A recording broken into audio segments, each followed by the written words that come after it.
So hi guys, dito pala sa FB page na monetization, yung content monetization ng Reels ay magkaiba po sa profile.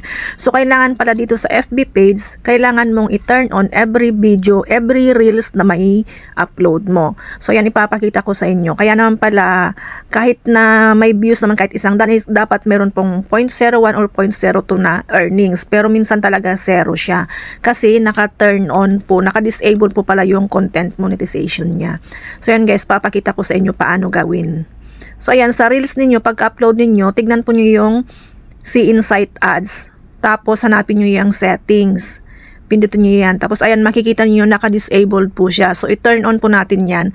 Every upload natin ng Reels dito sa FB page. Sa profile po, iba po yung settings sa profile na account sa mga Reels.